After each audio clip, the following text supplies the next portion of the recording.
Deep state strikes back in some ways, in that there was a big argument this week, and we're going to get you up to date on exactly what it is that's happening on this freeze. They seized upon the federal freeze of grants, taxpayer grants, as like, here's the outrage. The thing the Trump administration was saying is that we would like to review them and make sure that they actually are doing what they're supposed to be doing. And the left is like, no. The response was like, we've got them now. We've got them now. Democrats like, oh no, we can convince people that they should be spending their money on our insane frivolous. I don't have to tell you Americans are ready for what's next. Moving beyond the hardships of inflation and economic anxiety towards building a future, a better future for our families. Ensuring greater access to more affordable energy that powers daily lives, reliable energy that fuels innovation and economic growth, and the abundant energy that keeps our nation safer and more secure. It's all within our grasp. We'll do this together, building a brighter future for us, powered by America's oil and natural gas resources. You can learn more about all of this at api.org. Ladies and gentlemen, your attention, please. Just a catching strays over here. You're in for a hell of a show. Keep the faith, hold the line, and own the libs. It's time for our main event. Good Thursday to everybody. Welcome to the Ruthless Variety Program. I'm Josh Holmes, along with Comfortably Smug, Michael Duncan, John Ashbrook, left to right across your radio dial, as always. Should we just go gate antics here, fellas? Should we just get right into whatever you want to talk about, or you want to get to the news? What should we do? I mean, there's so much to cover. I think we get right into it. Are you sure? I mean, you don't want to kibitz? You look at what all this administration's been already getting done. We got an action-packed show. But Smug, I was told reliably that you just wanted to kibitz at the top of these. I came into the office. I came into the studio today, and no. I said I could not be more thrilled, because I kind of hinted at it in the last episode, but it's really hinting me of how you don't have to worry that the government's going to government and everything's going to be a slog. Yeah, this administration it hits different. It's doing stuff. It's actually happening. Yeah. And they're all having to respond to it. We're going to get into all of that. Deep state strikes back in some ways, in that there was a big argument this week, and we're going to get you up to date on exactly what it is that's happening on this freeze, federal spending freeze that was announced by the White House. Democrats got their panties all in a huge bunch and convinced themselves that this is the road back, which is most hilarious. I can't wait to get into the meat of this, because it's unbelievable. Meanwhile, Trump is continuing to lay things out. The federal workers being offered a severance to just go home. So great. It's like, hey, man, you haven't come to the office or done much of anything for the last 4 years. I'll pay you to September to beat it. Right? Yeah, I saw the number. Was it this is $2 million? $2 million. And the instructions, just type the word resign into the subject and click send. This is so good. They make it so just easy. Just say that. We don't need a lot. There doesn't need to be a lot of paperwork here. Just resign, send it on back, and you can be on your way. Right. Go get another job. They were like, you don't have to hold out, and you certainly don't have to do anything more. You've done enough. God forbid, don't come into the office. Don't get a banker's box. Just reply to this email. Yeah. And then get the hell out of here. Anyway, we got something on that. Then we got variety. King of the Hill back again today, as we do on Thursdays. And then there's another fatso that we need to... Is there? Okay. Yeah. I don't Hold them accountable. Oh, I saw this. This is great variety. So we got all of that. So we'll start with the top of the news, which I'm going to reorder a little bit. Spaghettis, pay attention to me here for a minute. Because what I just talked about in terms of Democrats, for those of you who don't know, obviously you watch the news and you know they're off their moorings. They're not sure how to handle all these things. There's so much coming at them, fast and furious, that deep in their bones they hate. They don't know what to attack. And they know they need to attack because their progressive base wants it. But also the smarter ones amongst them know that they just got their doors blown off in an election. Mm-hmm. And the policy that this administration is pursuing is like 50 or above on almost everything. Yeah, I saw polling came out just yesterday saying that approval rating for Republicans is all-time high that they've ever recorded. Was it like 54% or something? And Democrats were in the 30s. All-time low. Quinnipiac poll. Yeah, an all-time low in the history of the Quinnipiac poll. So, like, you know, listen, if you've been around long enough, you've seen these things on both sides. I remember 2009 after the Barack Obama victory, Republicans were in a very dark place, and you had to kind of search to figure out where you could get footing. Started with a stimulus, led to Obamacare, led to this big Republican revolutionary. So it's not, you know, when you're down bad, you can find your way back. I don't think they're down bad. I don't think it's what they're doing. Yeah, that's going to get them back, though. You see all this nonsense in these confirmation hearings. None of it looks particularly persuasive to me. But they seized upon the federal freeze of grants, taxpayer grants, as like, here's the outrage. Which is just the only thing the Trump administration was saying is that we would like to review them and make sure that they actually are doing what they're supposed to be doing. And the left is like, no, there can't be any review of this money going out. That's the thing is, I think it's the first time in our lifetime, maybe ever, that administration came in and they said, we want to review where every penny of your money is going to your taxpayers. Mm-hmm. And just think about that, like, how it shouldn't be a revolutionary thought. That's the but thing. It is. That's the whole concept of what they're talking about is exactly what you just said. And the response was like, we've got them now. We've got them now. Like, oh no, we can convince people that they should be spending their money on our insane frivolous shit. Yeah, right. And so immediately file all kinds of lawsuits. There's a federal judge that temporarily blocked the funding freeze, which in and of itself is hysterical. There's a federal judge that put themselves in the middle of all of this that said the administration that is administering the money that Congress appropriated in this wide... The way it works is Congress gives you money to do stuff, and the administration has these agencies that then decide what merits qualification, what's a wise expenditure within the confines that they gave them this money. Now, you can understand how Joe Biden's administration may have some different priorities than that of Donald Trump, and may have some priorities like we saw and we talked about on this show, shoveling money out the door during the lame duck to try to make sure all their buddies were paid. That's it. Yeah. This was basically like, okay, fellas, like, you know, the water's turning off. Let's just get as much out of the bank heist as we can and hand it to our buddies. And they're like, no. Fill the bathtub. That's what it was. This is a constitutional crisis that he's reviewed where taxpayer money is going. I want you to hear from Chuck Schumer, who I think perfectly lays out exactly where Democrats are on all this. If we can go to clip 1, please. People are aroused. I haven't seen people so aroused in a very, very long time in terms of trying to get this done. So, yes, I think democracy will have an effect, and we are going to keep at it. We're going to keep at it legally. We're going to keep at it legislatively, but we're also going to keep at it in terms of the grassroots. Thank you, everybody. I mean, he has a point when he was like... aroused. I mean, there are a lot of people who I imagine taxpayers, when they were told that we're going to take a look at where your money is being spent and make sure it's not being wasted. There are some people who probably had to call a doctor after a few hours. I mean, I wish we could just pop the clip back up just to see the pit. Aroused and Chuck Schumer and Patty Murray in the same frame is not something typically that you go to when using that particular vocabulary word. But this is he's being. They're like aroused. That was good. People are aroused. People are aroused. No, but it also tells you everything that you need to know about the way that Democrats see the world.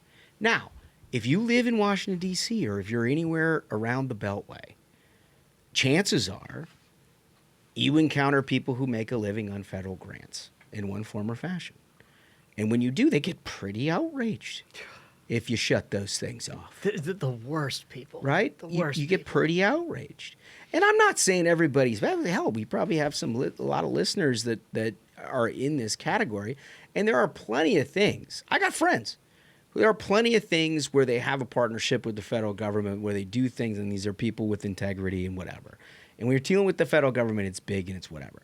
But it's those people that provide insulation for all of the bullshit that gets tucked underneath it. There is a professional class, and you saw him, like, this lady on Twitter who was losing her mind. She's the CEO of, like, the nonprofit organization of people who get grants from the government.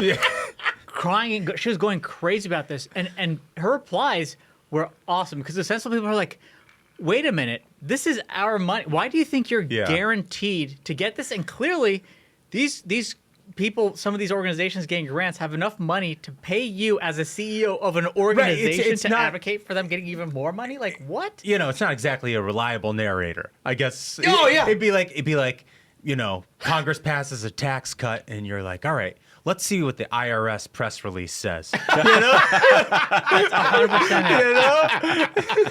Well, I mean, it's ridiculous. Now, they rolled it out, and there was some confusion. Like, you saw people like Governor Glenn Youngkin, who was extremely supportive of President Trump's ability to go in and review, like, needed some clarification on what it was that he was turning the spigots off on.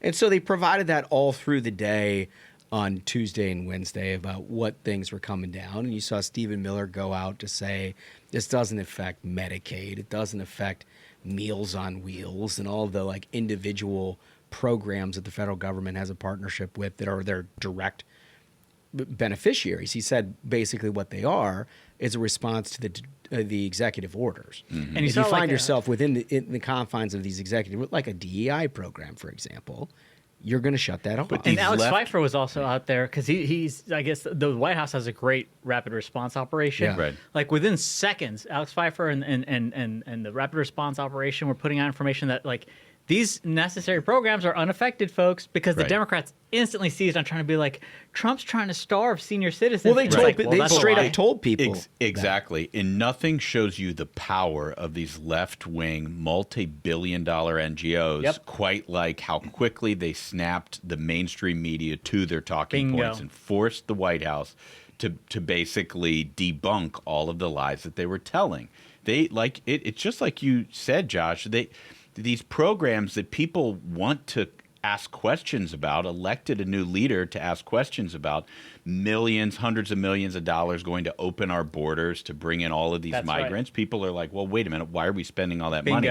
And they're like, no. You're going to lose your program because I'm going to lose mine. Yeah, that's just not the case. Very dishonest. They're acting like it's, this great program to clean up the watershed, or it's like a Meals on Wheels to senior citizens. And it's like they're making that argument because they're trying to run cover for what is this nonprofit industrial complex that controls the swamp in so many ways through this grant-making program. And it's not just DEI or some of these green initiatives that the Biden administration was shoveling cash out the door at the last minute to try to fund. It's also like millions and millions of dollars that have been paid to nonprofits to resettle all these illegal immigrants across the country. How do you think we've been flying them across the country? Right. It's these things. And that's the thing. It's like we are currently having a crackdown by the grace of God, President Trump and Tom Homan, on capturing these illegal aliens. And at the same time, taxpayer money is going to resettle, house, and fly these people across the country? No, it's inconsistent. But I think the broader point is, if you're actually interested in reducing the footprint of government, if you're interested in some kind of fiscal responsibility, I mean, oh, by the way, we're $35 trillion in debt. Not good by any stretch of the imagination. But if you're interested in doing something about that, at least on the margins, and you can't actually stop or freeze federal grant programs. I'm not talking about entitlements. Yeah. You can't, like, around we're talking about less than 10% of the budget is off limits, unconstitutional, as they say, to stop it and look to make sure it's going to the correct recipients. If you can't do that in the first week of a new administration with different priorities, when can you do it? And I think that answers the question of why Democrats have been so successful over the years of expanding the size and the scope of the government, because they have made it's prohibitive to ever look. If you even stop, it makes Chuck Schumer aroused. He's aroused, folks. You've never seen a more aroused Chuck Schumer. It's like you described, like Duncan described. This is just like they don't want any light to be shined on this NGO government grant money industrial complex. In the darkness, they're like growing like a fungus, right? And they've spread far and wide, and they've gotten used to just like sucking taxpayer money. They don't want any attention on this. And they've gotten to the point where, I mean, you've seen they've built out this Soros judge and prosecutor network across the country. So, of course, they can find a D.C. judge to be like, no. It's unconstitutional to stop the money going to this swamp complex. That's exactly right. And the speed with which they all, activated on this betrays where their budget is going. It's not going to the people who need it. It's going to advertising and press secretaries and marketing companies and public affairs operations. It is going to protect the protection of these left-wing NGOs. That's it. And so I think that there's a very fair question that can be asked by the president who was popularly elected by the American people. Maybe we should reconsider some of this. Is it not his responsibility? Right. Because, look, their argument, the reason they claim it's unconstitutional is that Congress technically appropriates money to go to certain things, and it's not in the remit of the executive. I'm getting technical. This is more technical than I usually get here in the Variety program, but you ought to know this. It's not in the remit of the executive to say we're not spending it. They don't have that. They can figure out how to spend it wisely, and they can choose amongst a range of options on how to deliver the money. But once the money is appropriated by Congress, technically, that's the constitutional lineup. Now, Congress completely fucked itself about 15 years ago, where because of a lot of scandal or whatever, they banned what they called earmarks. Earmarks erased all of these issues in that you didn't leave it up to an administration to actually decide where the money goes. What you did was very specifically write into each appropriations bill exactly where the money goes. Now, they became unpopular in conservative circles. My guess is it's going to become a lot more popular now because it actually is a way of saving money, and you have direct accountability to that member of Congress. Sure, that is true. However, I would note back in the day when these earmarks got crazy, there was more accountability. Technically, some people wouldn't claim their earmarks, and that became a huge problem in the appropriations process. And then also, sometimes they were funding some donor's pet project to some congressman, and it was even more bullshit. But I think that it kind of raises my point, right? Which is we'd find out about this, and then people would. I mean, in at least one case, a congressman was prosecuted for doing exactly that. So there was direct accountability. Now you just allot $50 billion to some nameless agency and some fucking dweebs who you've never met a day in your life that are going to sort of decide for the rest of us where their money goes. And where does it go? Where it goes is these left-wing organizations, whatever cause celeb of the president-elect, all this kind of stuff. And so now you found yourself where the only tool that a President Trump might have when he walks into office, you just say, pause, we're going to look at all this stuff. Do they have grant requests forms we could fill out for, I don't know, a startup new media company that wants to provide alternative ways for people to be informed in this country? You laugh, but I remember in the Obama years, there were people in the political world who made political ads that got monster contracts from HHS to put ads together to promote the usage of Obamacare. Dude, it still exists. There are 30-second broadcast television ads informing people that healthcare.gov is a website. Yeah. I am not kidding you. Yeah. This is money that our government spent, that tens of millions of dollars to the government and national, that they spend. It shows up. You guys probably have seen them, football broadcasts. Yeah. You watch Fox or CBS football, it's on. They'll have go to cms.gov. And you're find out your Medicare or whatever. And it's no, fuck out. Can't you mail something to somebody? Do we have to spend $20 million on that? But this is the kind of stuff that arouses Chuck Schumer to fight for. right? That is unconstitutional for a president to do. I cannot think of a better ground to fight on.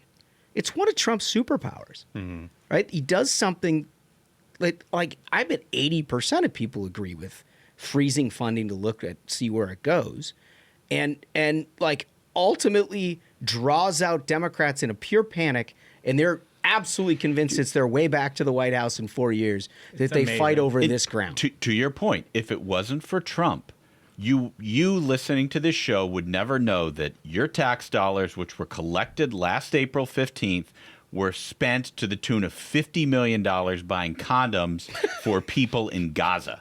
Well, not according to Glenn Kessler at the Washington Post. Oh, okay. I know how highly esteemed you think his work is, Smug. I mean, the guy is literally a criminal, and his family's been criminals too. His family tree is well documented. Are we saying literally here? Well, I mean, his family, this is a known fact. I can be fact-checked, and it's why, as litigious as he could want to be, he cannot disprove the fact that his family owned factories that did things for the Nazis. Literally. Oh, my God. I swear to God. Look it up. Seriously? I'm being dead serious. This isn't a bit.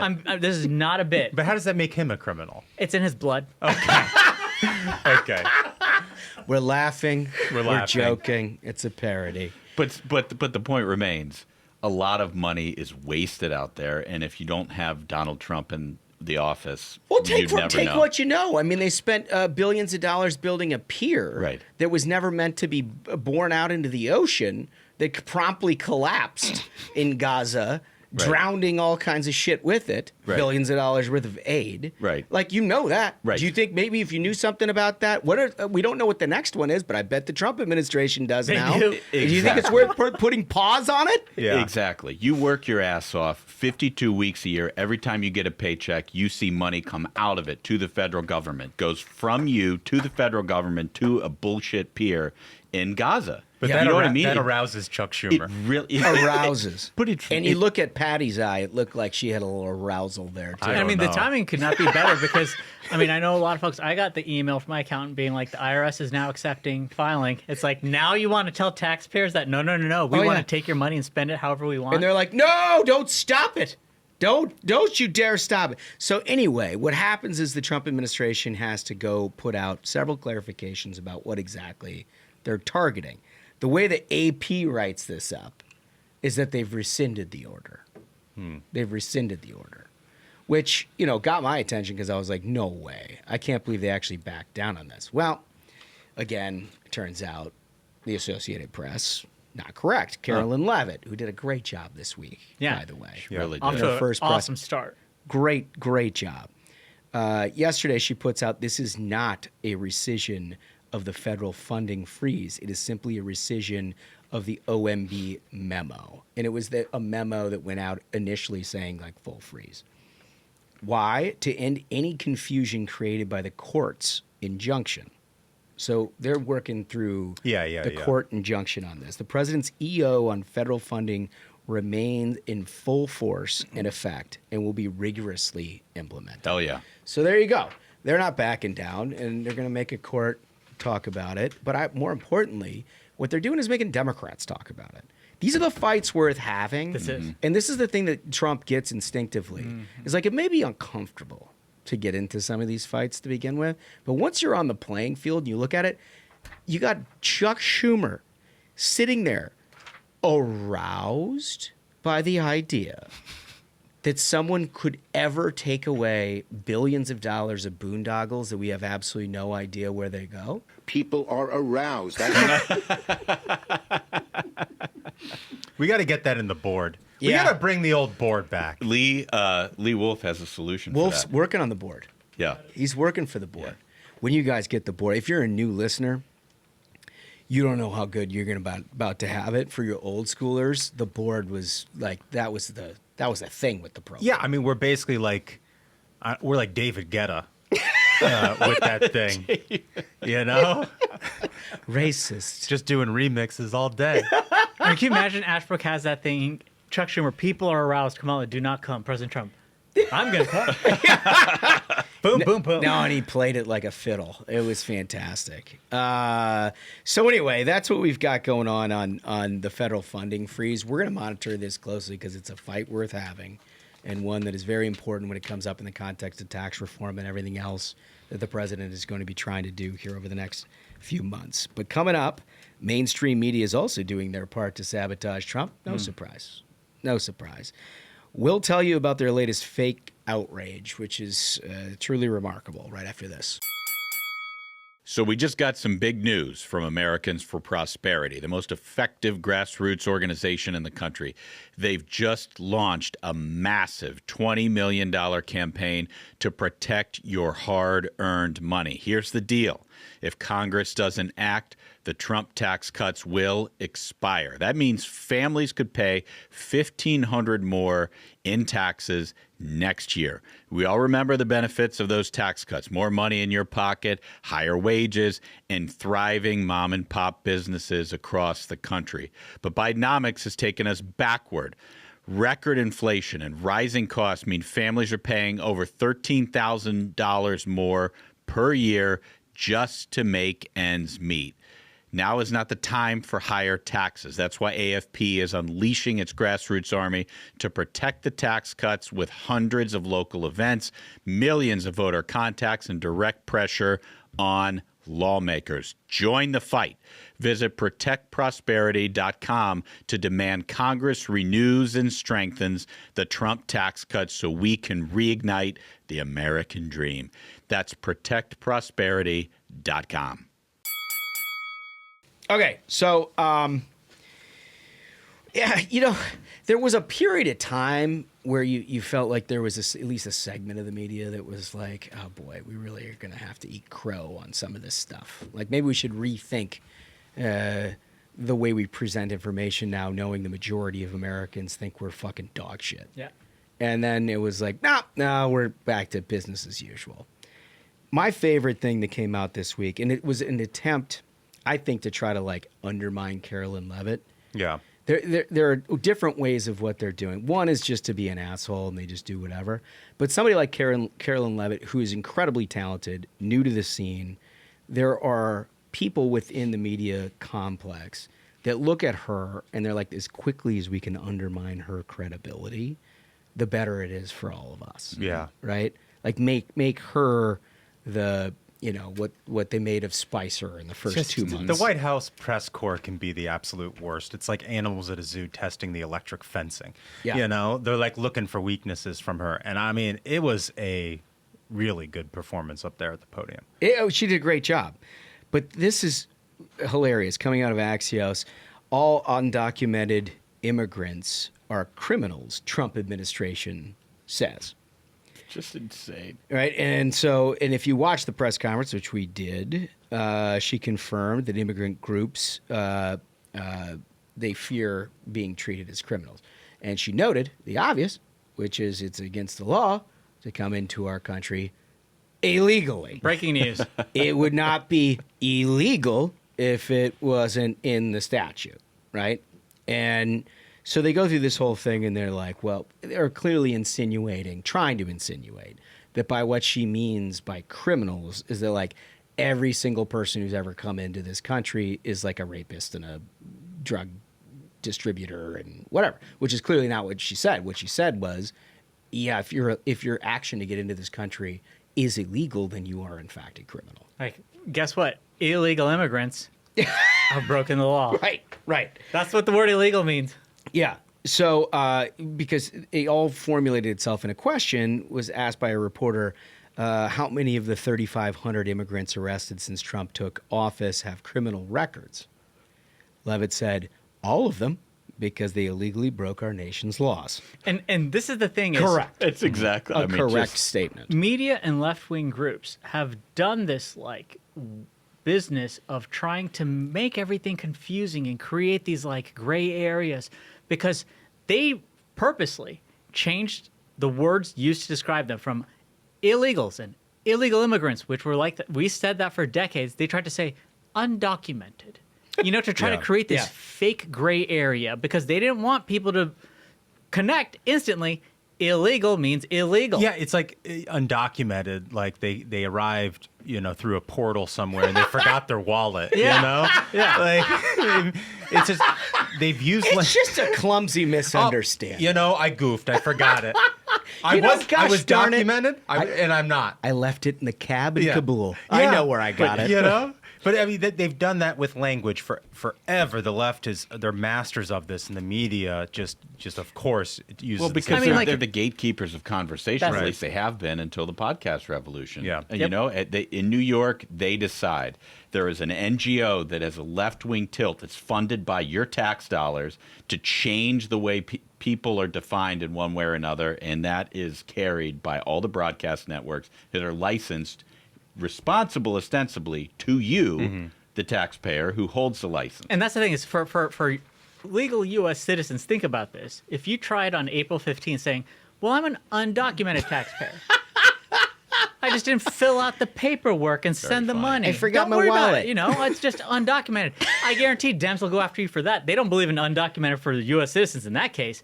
But if you're here illegally and they're trying to turn you into a voter, all of a sudden you're undocumented. Yeah.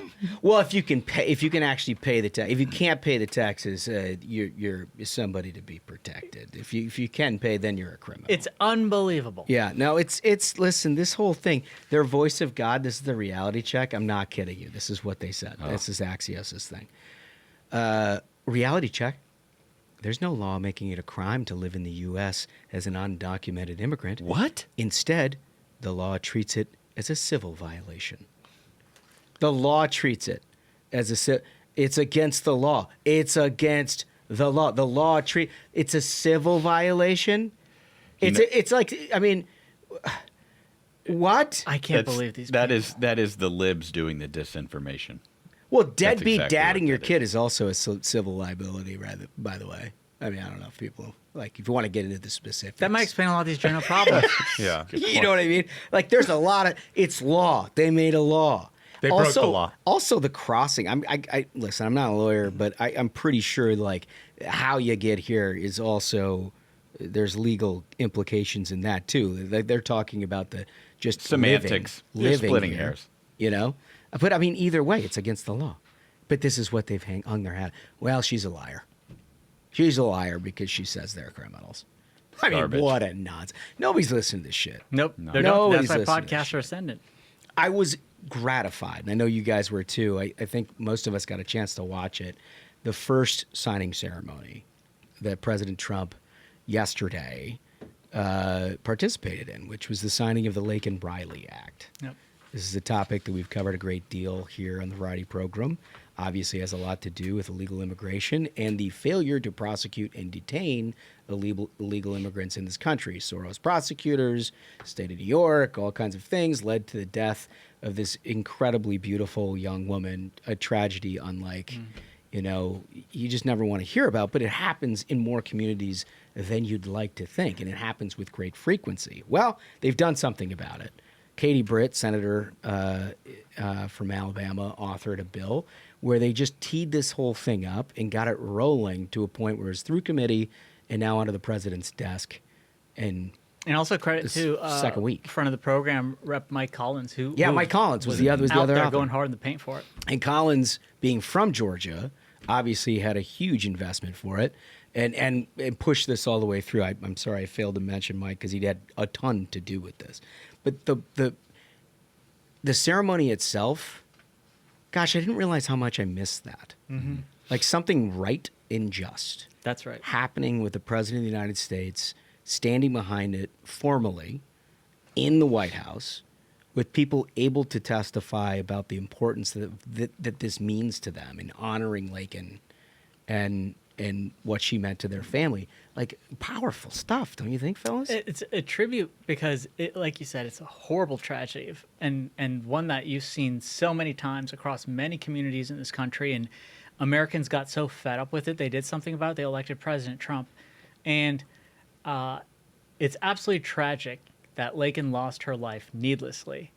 But her legacy is going to be saving so many lives, protecting American communities from illegal immigrants and criminals who were allowed to run amok for years in this country.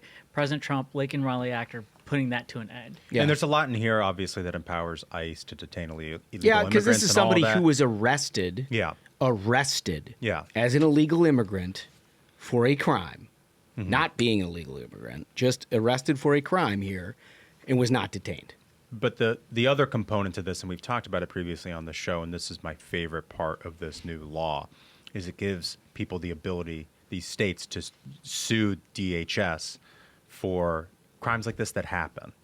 So like this is the long tail of this legislation, which is going to be super helpful. Yeah. Next time a Democrat's in the White House and decides they don't want to enforce our nation's immigration laws, makes them liable. There's a recourse. Yep. And that ultimately is the thing, is like, this was such a ridiculous situation that this criminal wasn't deported, let alone just put behind bars. Yep. And if you don't have a recourse like that where somebody's going to be liable for letting a criminal out to murder an American, then what are we doing? What are we doing? What's the point of your government at all? Yeah. Yeah, I completely agree. And listen, it was a great deal. It's a very good law. I'm glad it's passed. I'm really glad it's like the first off the decks, because it sets the tone in a very important way. But as we do with President Trump, it's not enough to just do a good thing in and of itself. You got to add a little gusto. There's always a secret little nugget in there. A little panache. So he's on stage. Everybody expects the bill signing. What do you not expect? Something that's going to, a little dessert. It's going to agitate all the right people. Yep. And make all of us extraordinarily happy. Can we play clip 3, please, Spaghettis? Today, I'm also signing an executive order to instruct the Departments of Defense and Homeland Security to begin preparing the 30,000-person migrant facility at Guantanamo Bay. Most people don't even know about it. We have 30,000 beds in Guantanamo to detain the worst criminal illegal aliens threatening the American people. Some of them are so bad we don't even trust the countries to hold them because we don't want them coming back, so we're going to send them out to Guantanamo. Yes! Yeah. Yes! Yes. And I want to add something specific about this because I think it was last week we were on the Megyn Kelly show. And I said, well, these illegals don't understand the Bill of Rights doesn't apply to them. And Megyn, beyond being terrific at letting people know the truth, is also an extremely capable lawyer, an attorney. And she corrected me. She's like, no, actually. If they're here, the Bill of Rights does. She corrected me. You know where and they so don't? President Trump is like, I know a place where the Bill of Rights doesn't. I bet even old Dick Cheney was like, word. Yeah. I mean, like, that's right. That's the way, because all of a sudden you can give them a nice little drink of water, and they're no longer covered under the Bill of Rights as you send them to this magical place. How do we get in touch with somebody that can make comfortably Smug warden of Gitmo? Yeah, I need selected, to know. I would serve. I need to know. It's not. You don't have to be confirmed by the Senate, so you might have shot. I can see him. He'd be like walking around in one of those beige outfits with the cap, with this like medals and like the shoulder. Yeah, I would want Tom Homan holding the Bible, swearing me in. I'd be like, I'm gonna do it. I think he'd need some of those like polarized, reflective aviators. Yeah, like an old school Omar Gaddafi. Yeah. Right? I would run that place like clockwork. I'll tell you right now. I mean, it would be an absolute pleasure. I'd open another 30,000 beds for the journos. Crossing that border would have been the worst idea. They were like, you get that guy. Yeah. He'd be like the Joe Arpaio. No, I was going to say he's going to make Joe Arpaio look like Mary Poppins. Yeah. Like people like in Arizona are like, yeah, don't do anything too bad because if you end up with Arpaio, it's a problem. Yeah. They'll be in pink jumpsuits. I'll tell you that. You're with Smug and Guantanamo. And the journo thing. Yeah. Oh, we'd open a huge, beautiful facility for all the journos. You realize you say this stuff out loud, it sort of comes to fruition. Oh, that's the thing is like we are now free to just express all your greatest hopes because Trump is making them happen, man. All right, so the question of the day is, I mean, we watched like 5,000 people a day get shipped out of here with the Trump administration finally doing the job that the federal government is supposed to do. And like you look at Homan, he's deadly serious about making this happen. We're told there's a 30 million cap on how many people technically like are illegal here. There's 1 to 2 million criminal elements, which is obviously the low-hanging fruit that they're going to take care of first. But our question of the day, how many do you think in the first 100 days they're going to get through? Like we did this with the pardons, and it radically exceeded our expectations. Yeah. Hoping for the same effect here. We're hoping for the same effect. If you get it, like you did on the pardons, folks, we're going to give you some merch. We're going to give you some merch. We'll send that stuff out, and you're going to love every minute of it. So remember, you got to like and subscribe to do it. Like and subscribe, like and subscribe. If your friends are watching this, they're not liking and subscribing, like, put them in a headlock. Yeah. Tell them you'll send them to Gitmo. I want to talk about Lumen. Lumen is a great sponsor of the show. Obviously, the first handheld metabolic device. I know, Smug, you're a big fan of this operation. That's right. It could not be easier. There it is right there. Is you get your Lumen, and you wake up in the morning. The first thing you do is you pop the cap off of it. You breathe in, you breathe out, and it measures everything that's going on in your body. This wonderful, amazing little device here. Have you seen the weight loss, by the way? Let's pan out. Look at this guy. I mean, look at the two guys in the middle. You got to make America healthy again. And this is a great part of it. Tells you the information, and it doesn't tell you stuff that you don't understand. Like, I got a Whoop band, I got an Oura ring, and they'll tell you, your current HRV is this and stuff. And I'm like, I don't know what that means. I still to this day don't know what it means. I've tried Googling it. I have no idea. Lumen, on the other hand, tells you your body is currently burning fat or currently burning carbohydrates. Here's what you should think about for the rest of the day, what you should have for breakfast, how you should eat. It just tells you what to do. And sometimes you wonder about the data that you're getting from these devices or from other sources on the internet. You know that Lumen's numbers were developed by PhD scientists, so that their data that they're giving you is backed by science. That's right. Yeah, I mean, when people want to get in shape, a lot of people don't realize, like, it's 90% diet. Yep. It's right 90% what you put in your body. And like the nutrition industry is a I lot. wish we had a before and after on Duncan right now. It's true. It's true. It's like, I think we can make that happen. Yeah. We should, it's like, we should work that.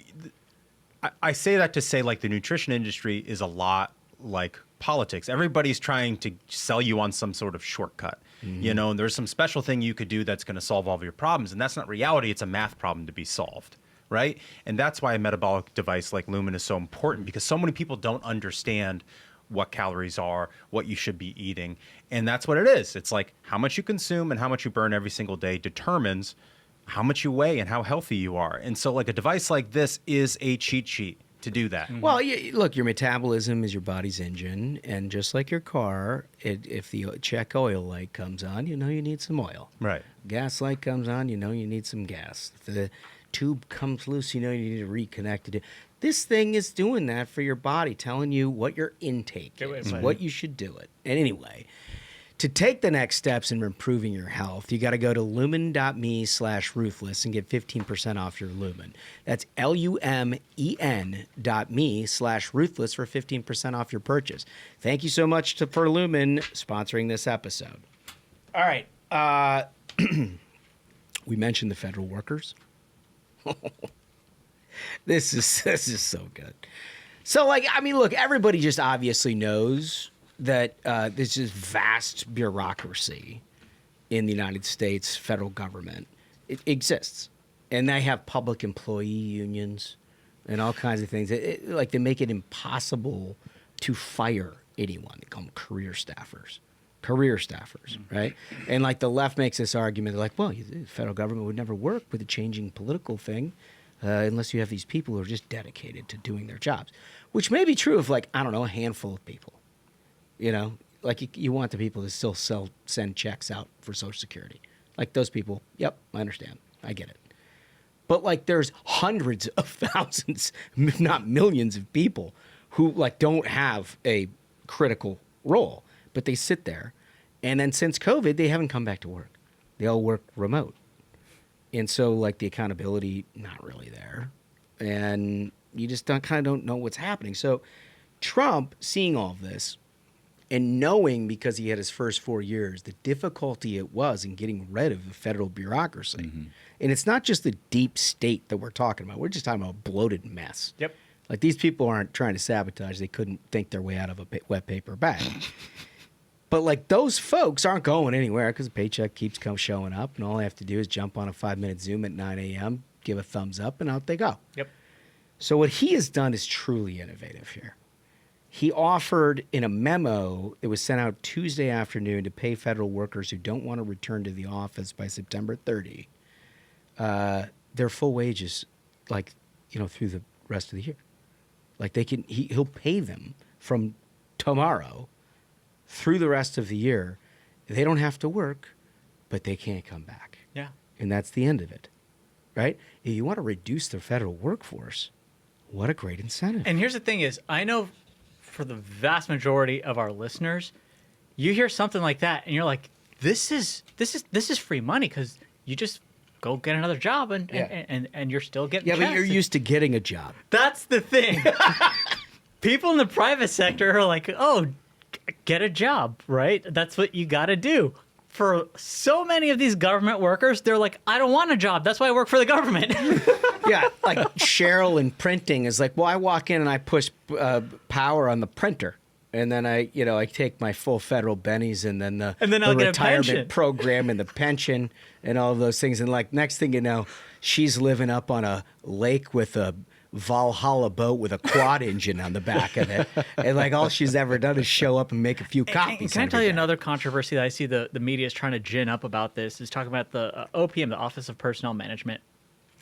There were these hit piece stories that I think Axios and a couple of them were putting out where they're like, Elon and some other tech bros are behind this push to try to get rid of a lot of these government bureaucrats and try to trim the fat in terms of all these workers. And they're like, these are people who have worked in the tech industry who are now coming and trying to look at the budget and tell these people to lay off government workers. What right do they have? It's like, this just gives away the game. They're like, no, we should trust these government bureaucrats who have gotten the government more and more bloated, taking more and more taxpayer money over people who are giving up careers making money in tech. Yeah. They're showing up. They're giving up that paycheck to show up and do a government job where their role is to try to trim the fat as much as possible, and you're trying to make them the bad guys? Yeah. Unreal. Oh, it's such a good point, and the outrages are endless. There is the category of federal worker who just doesn't do anything all day. There is also the category that fits right in the deep state that is insidiously pushing back against what the voters want. And the perfect example of this happened at the Department of Defense, where Trump says, no more DEI, we're done with DEI. And then somebody at Defense is like, oh, you know what that means? That means we're never talking about the Tuskegee Airmen ever again, which is just ridiculous. Straight lie. Of course, nobody ever said that. And that's the opposite of what he's talking about. So when Pete Hegseth got in at DOD, he went down and said that this, of course, you're going to be talking about the Tuskegee Airmen. You can't do this. So there is this insidious strain of opposition to what voters are demanding. Yep. And voters are paying for it. Yeah, and like I don't have a lot of information about this, but you remember like the Bureau of Labor Statistics? They come out with a report that informs economic projections every month, number of jobs created or whatever. But like it was very weird to me how during the Biden administration it seemed to have some numbers early, seemed to be shaped differently. To be like, a lot of revisions. They're like, oh, good news. There's 220,000 jobs, and then you find out the next month they're like revised down 180,000, which would have been like classified as a fucking depression, right? If it would have been noted at the time, right? But like it's little things like that, right? Right. That make a big difference. The bureaucracy does not understand that they operate at the consent of the governed. Yep. And if Donald Trump isn't able to get that through their thick skulls, nobody can. Yeah, and no question. He is on it, and I just couldn't be more thankful. A lot of good news going on in the world of media as they respond to this golden era. One of them is again, I feel like it cuts two ways because and one it's good. But on the second, like for the variety program, I say like we're going to take our knocks with this. How are we going to field a team for March Hack Madness? Yeah, it's going to be an insane bracket. So Acosta's out at CNN, right? I mean, you all probably saw this by now, but Jim Acosta was the lead, number one antagonist of Donald Trump in the first administration, to the point where he would like get up in grandstand and have like real verbal altercations with the president of the United States in press conferences that were meant for the world to see. My favorite is when he said, "We are real news, Mr. President." Oh, we are real news. yeah, dude. You have fake news. Just completely. But he's like the embodiment of the end. Yeah. Of that, right?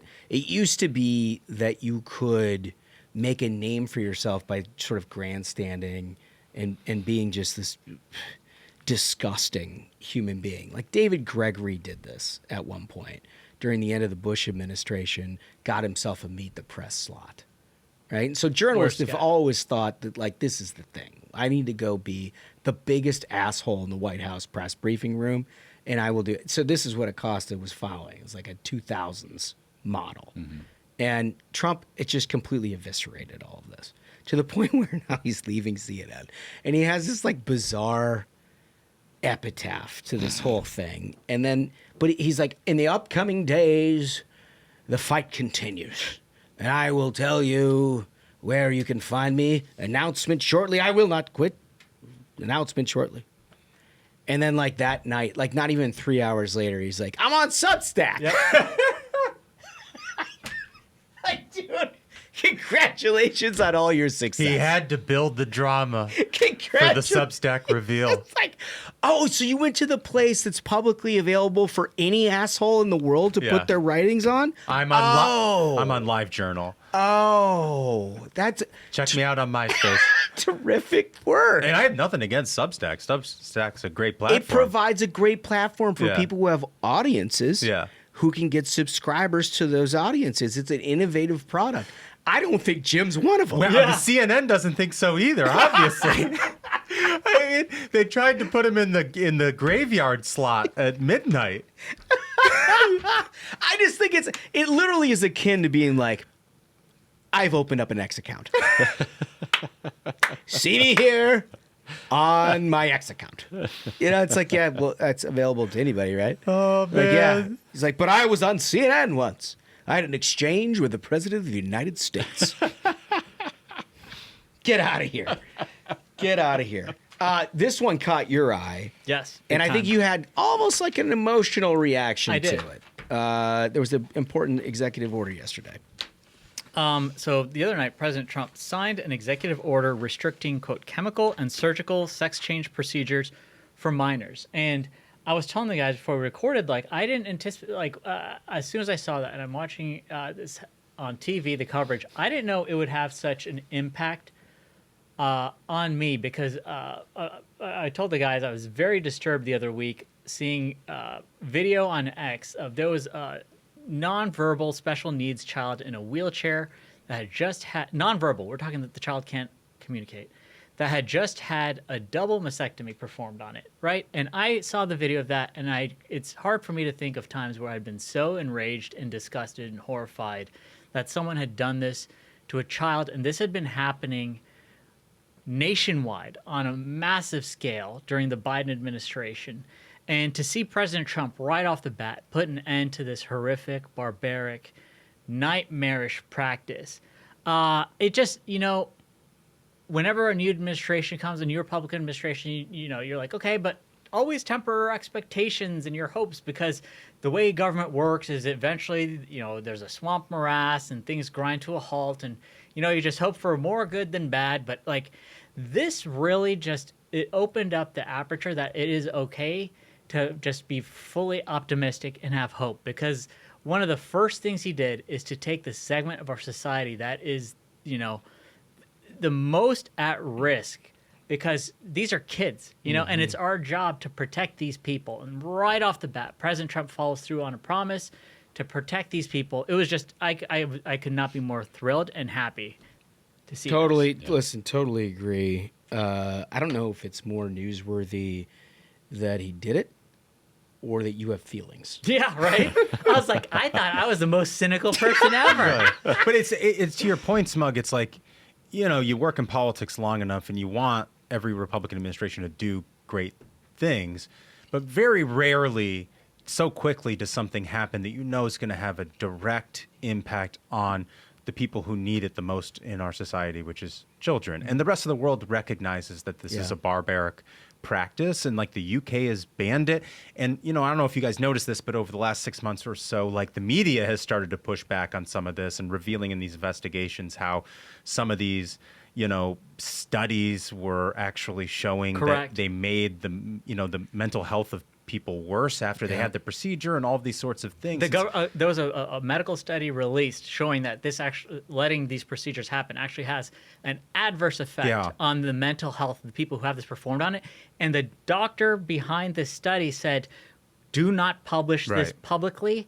Let's keep a lid on this. Yeah. I mean, horrific all stuff that we've talked about on the Variety program. And you're listening to this in your car like you've known this forever. And we're going to look back on this in the way that we look at like lobotomies. Totally. I mean, just an absolutely horrific moment in time where a extremely dangerous segment of society got a hold of our social value system. Yeah. Mm-hmm. And pushed it all the way through to the White House. And it's unconscionable. It's unconscionable that it was actually all sort of implemented with President Biden, an old, like, washed up politician from Delaware who, I'm going to give him some grace in saying, like, in his heyday would have known better, but couldn't have.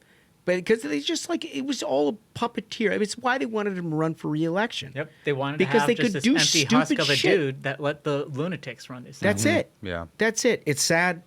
I'm so glad that you brought that up. It's really important. But you know what? After everything, when we get serious for a minute, we gotta lighten it up. So let's play a game, fellas. Let's play a game. Well, it's King of the Hill. It's Thursday. Who's our defending champion? Is it? That'd be me. Smug. And who do you have?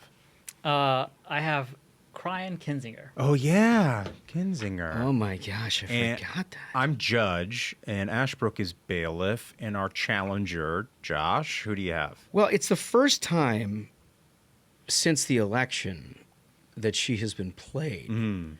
So Shara Masheri. Wow. Is coming on. A heavyweight returns to the ring. Let's go ringside. Ladies and gentlemen, your attention, please.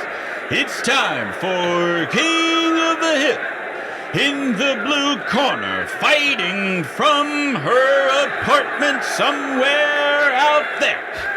For a chance to reclaim her crown, Connie Cherry Jacobus. And now, in the red corner, fighting from his own Twitter account, the crying man, Adam Kinzinger. Oh, it may be our best nom de guerre. It's good. It's good. Yeah. It's really something. Yeah. Okay, our champion has to go first. Truth is, I have no idea where Cherry is fighting from.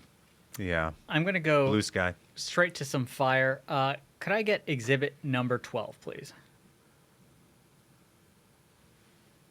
This is Kinzinger. He's reacting to Nancy Mace, asking if they can live stream the deportations. I mean, let's see, a good question. I'd watch. And Kinzinger says, cruelty is the point. Very Christian. You can support border control without celebrating it. This is like right when the Lake and Riley Act is being signed. He's trying to tell people, why aren't you be more charitable and Christian? Shouldn't you allow people to illegally enter our country and kill people? Like, this whole line of attack really grinds my gears of people being like, wow, that's not very Christian of you. It's like, dude, you are trying to use someone's value system as blackmail against them when you in no way believe any of that value system. Adam Kinzinger now believes in nothing but trying to get money and TV Well, that's hits. the beauty of King of the Hill. Yeah, and this They'll Never Trump movement, right? Because they now believe in nothing. They believe in nothing. And you'll see that throughout the course of this game. And when they were Republicans, these sorts of people wanted preemptive surrender. And the most horrific thing to them was the idea of Republican victory and that we could actually accomplish the policy objectives that they proclaimed to have. Bingo. And they don't actually have it. Bingo. Ah, God, that is good. Can I, Your Honor, can I ask Spaghetts to put that, of course, that tweet back up? I'd like counsel to read the full name of for Adam Kinzinger. It's Adam Kinzinger, parentheses, Slava Ukraini. Yeah, he really hasn't graduated out of that one. Yeah, thank you. Really Still working on that.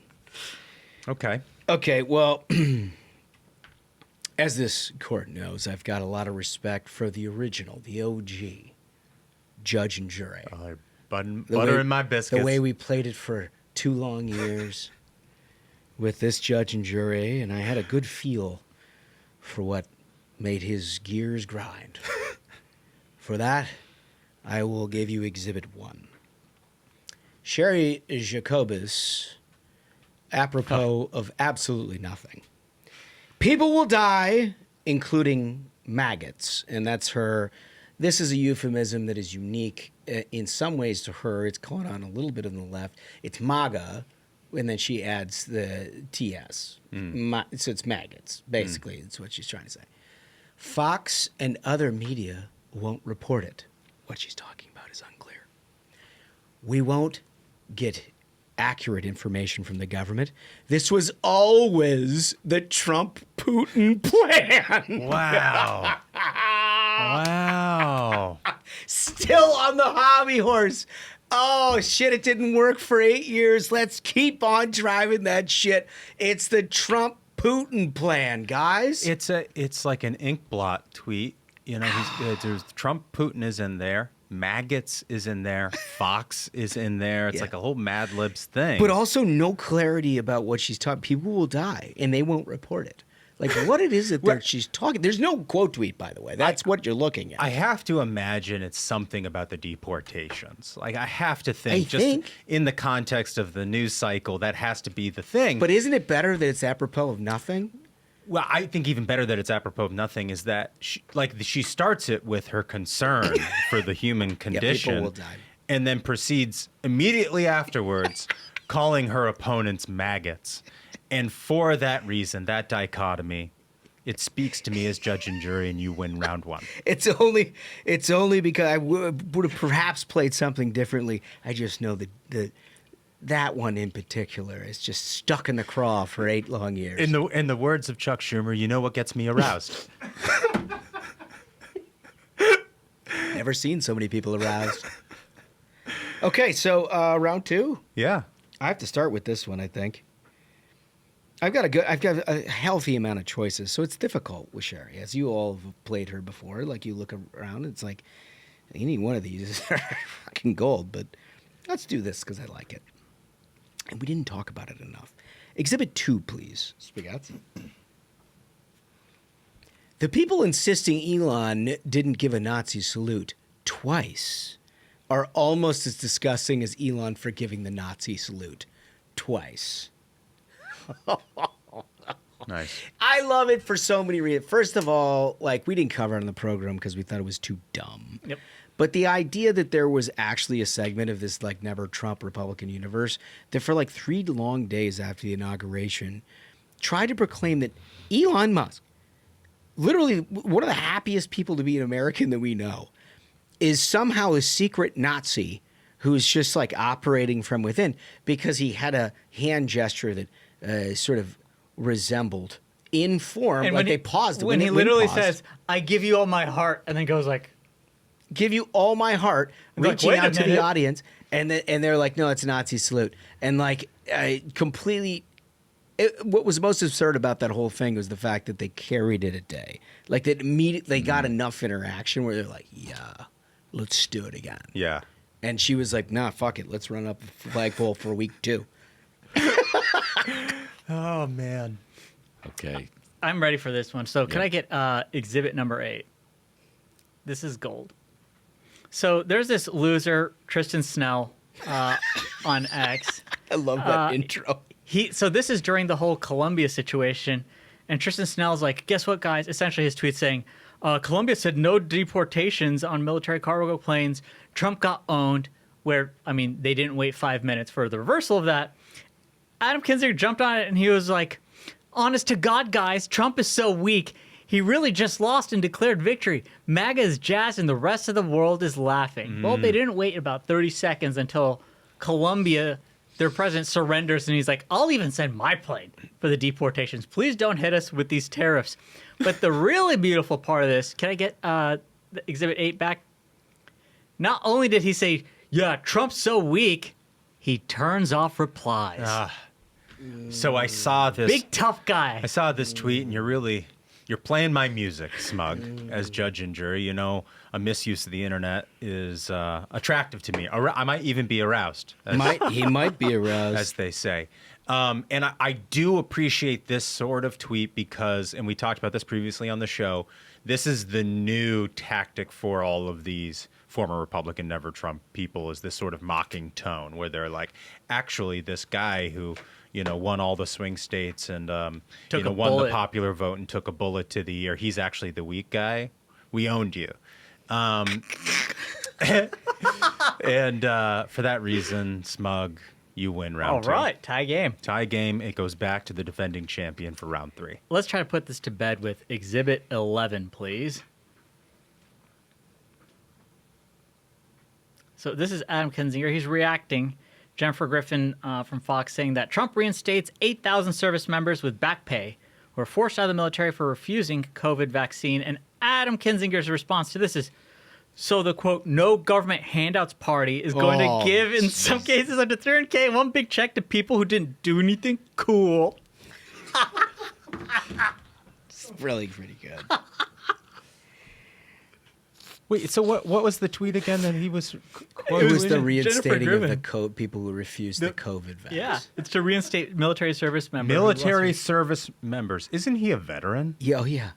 And he said it's like a handout. Yeah, he's like, no, these are government handouts. If you notice, he locked replies on that one, too. Yeah. This is a bad take, guys. I'm sending this out with no replies. Unbelievable. All right, Holmes, what you got? I've got honestly, this is the hardest thing with Sherry. I literally have 4. It's an embarrassment of riches. I have 4, and I'm trying to just gauge the mood here for a minute because that's a strong take. I'll say it. It's a strong take. I have brevity. I've got intellectualism. Yeah. Or lack thereof. Bailiff, I'm going to need a clock here. Oh, he's instructing the bailiff. Okay, well, I'm just going to go. I think I'm going to do the intellectualism, just because I think that this particular judge and jury appreciates all of this. Exhibit 3, please. Today, when I heard Trump imposed retaliatory psycho tariffs, I stopped and bought a ton of coffee for sale to stockpile. I've done that with a number of items I don't care to go without or overpay for because of him.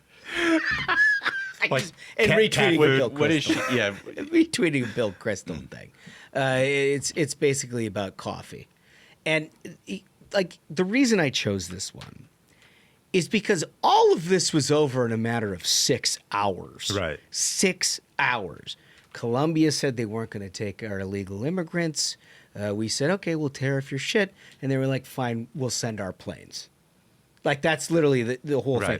But in that interim 6 hours, she had decided she was going to turn her house into a warehouse for Colombian coffee because of the inevitable ruinous economy that this administration would bring by their negotiations with foreign countries. So round 3 is a difficult round because you've got Kinzinger, who is a veteran, who's now talking about... He's calling veterans welfare queens. How these veterans are taking handouts because they get to be reinstated into the military and fight for our country because they didn't want to take the COVID vaccine, which is just like a disgraceful thing for him to do. However, and this is what I respect about Sherry's game. I've said it before. I'll say it again. She's just the best poster in the game. She's so absolutely committed to the bit. And in this one in particular, she took it IRL. She went away from keyboard. She went and she put the keys in the car and she drove and bought coffee so she could tweet about it. In real life, and for that those requires non-Zoomers. That requires such dedication to the game, and that makes her a singular force in this game, and for that reason, she wins. Good round, and I just want to add, with Sherry's craziness, you also get this mental image for longtime listeners. You know her; she does weird shit. She's like, "It's cold outside. I'm bringing more cats inside," and What was the name of the old guy in the 1990s commercials of the guy who sold Colombian coffee? Juan Valdez? Juan Valdez. That's the guy. You can picture her and Juan Valdez sitting out back. I imagine her house now stockpiled with kitty litter tins of cat food like it's a bunker, and then just now bags of coffee and Juan Valdez just like hauling more in from the van. It's her, Juan Valdez, and a She's scrawny just like goat. this nutty hoarder who pulls open the phone and drops takes. Like, can I ask you a question? Yeah. The other one that I thought about playing was just her saying the raping and pillaging has begun. oh my God, dude. Wow. Better or worse?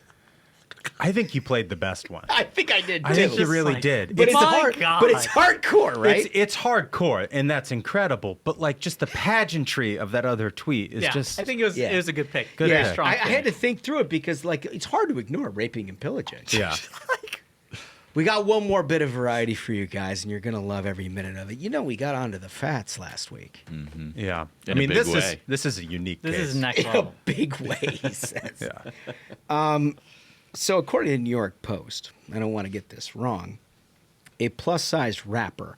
Now, I have been unable to independently verify that this person is in fact a rapper. Oh, I saw a video someone posted. Oh, I so- can confirm. So, does somebody have to listen to your raps in order to be a rapper? No. Okay. I guess you just have to do You it can and just put it on the internet. self-declare and put it on the internet. Okay, so that's fair. Then I will finish the headline. A plus-size rapper who calls herself a BBW sues Lyft after driver said she couldn't fit into the car. Let me read. Let's throw that graphic up, will you? There's the young lady. There Well, she see, is. then this is the thing. We talked at the top of the show about how the language of the left has ruined this country when it comes to illegal immigration. Yeah. I feel like we've done this a little bit. Yeah, no, it's just like you have to be proud.